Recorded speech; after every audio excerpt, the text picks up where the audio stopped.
Halo, Assalamualaikum warahmatullahi wabarakatuh. Kali ini kita akan membahas validitas dan reliabilitas penelitian kualitatif. Mari simak materi berikut ini.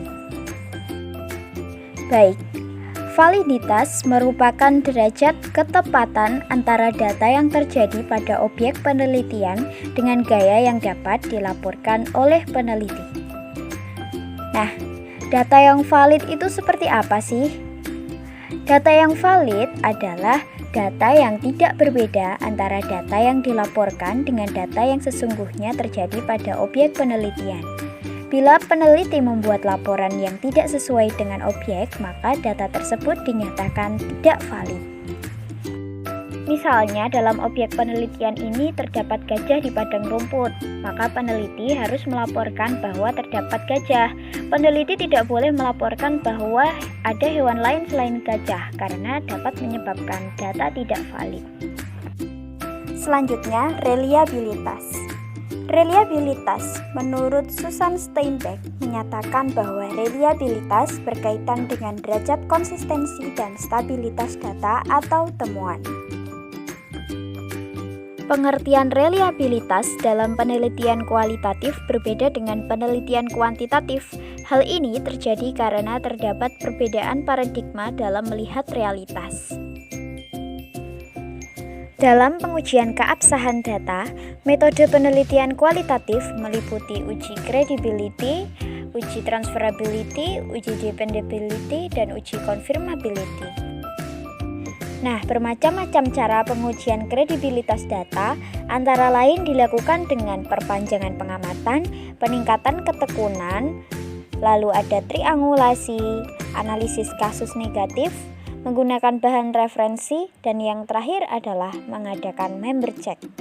Salah satunya adalah triangulasi yang merupakan pendekatan yang dilakukan peneliti untuk menggali dan melakukan teknik pengolahan data secara kualitatif.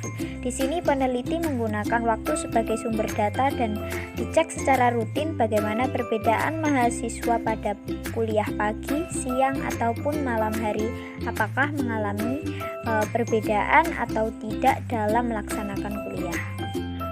Yang selanjutnya adalah kajian literatur.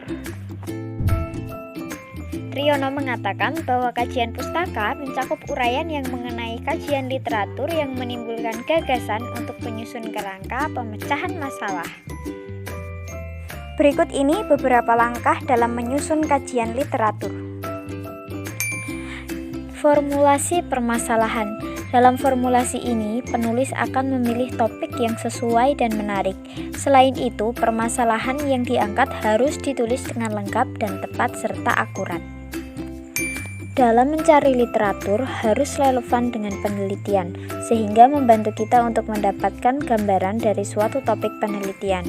Sumber-sumber penelitian tersebut akan sangat membantu jika didukung dengan pengetahuan tentang topik yang akan dikaji, karena sumber-sumber tersebut akan memberikan berbagai macam gambaran tentang ringkasan dan beberapa penelitian terdahulu. Yang ketiga, evaluasi data. Melihat dari literatur yang ada, apa saja yang menjadi kontribusi tentang topik yang dibahas, penulis harus mencari dan menemukan sumber data yang sesuai dengan kebutuhan penelitian. Yang terakhir adalah menganalisis dan menginterpretasikan, mendiskusikan, dan meringkas literatur yang sudah ada.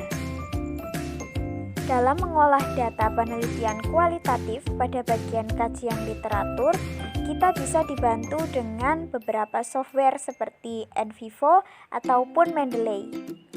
Oke, materi yang selanjutnya adalah NVivo. Ada yang tahu apa NVivo? Mungkin teman-teman masih asing dengan NVivo. Nah, NVivo ini merupakan satu aplikasi atau software yang digunakan untuk melakukan pengolahan dan analisa data kualitatif. Fungsi dasar dari NVivo ini adalah untuk mengolah teks. Nah, teksnya bisa berupa data sosial media, catatan lapangan, wawancara, audio atau video, survei, dan juga bisa dengan artikel jurnal. NVivo ini hanyalah alat dan penelitilah yang berperan sebagai pengendali in vivo untuk mendapatkan hasil analisis yang baik atau tidak. Nah, yang selanjutnya adalah Mendeley. Apa itu Mendeley? Mendeley ini adalah aplikasi atau piranti lunak yang memudahkan penggunanya dalam mengolah database ilmiah baik berupa skripsi, jurnal, e-book, dan referensi lainnya, sekaligus membantu menemukan data penelitian. Dari kedua aplikasi tadi, intinya adalah sama, yaitu membantu peneliti dalam merumuskan sitasi. Padahal sitasi ini adalah elemen penting yang tak terpisahkan dari penulisan karya ilmiah.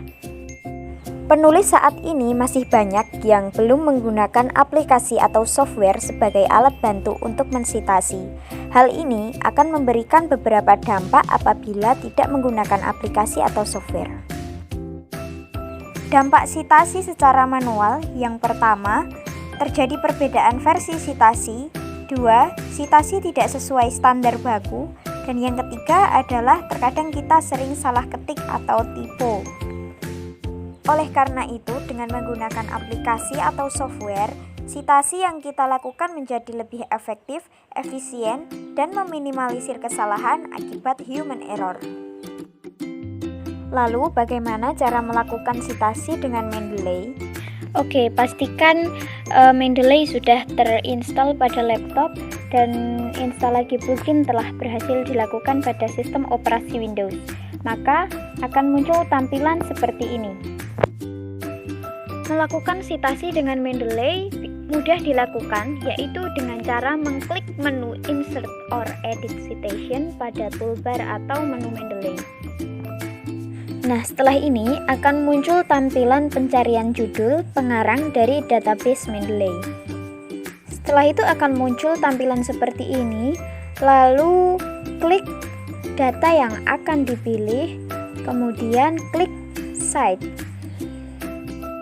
Kemudian nanti akan muncul kutipan seperti ini. Mendeley juga bisa untuk membuat daftar pustaka secara otomatis. Mendeley akan membuat daftar pustaka dari seluruh referensi yang ada di dalam dokumen. Setelah kita mengklik Insert Bibliografi, nanti akan muncul daftar pustaka secara otomatis pada lembar kerja Microsoft Word. Oke teman-teman, mungkin cukup itu saja materi yang dapat kita bahas hari ini. Ada kurang lebihnya, saya mohon maaf. Wassalamualaikum warahmatullahi wabarakatuh.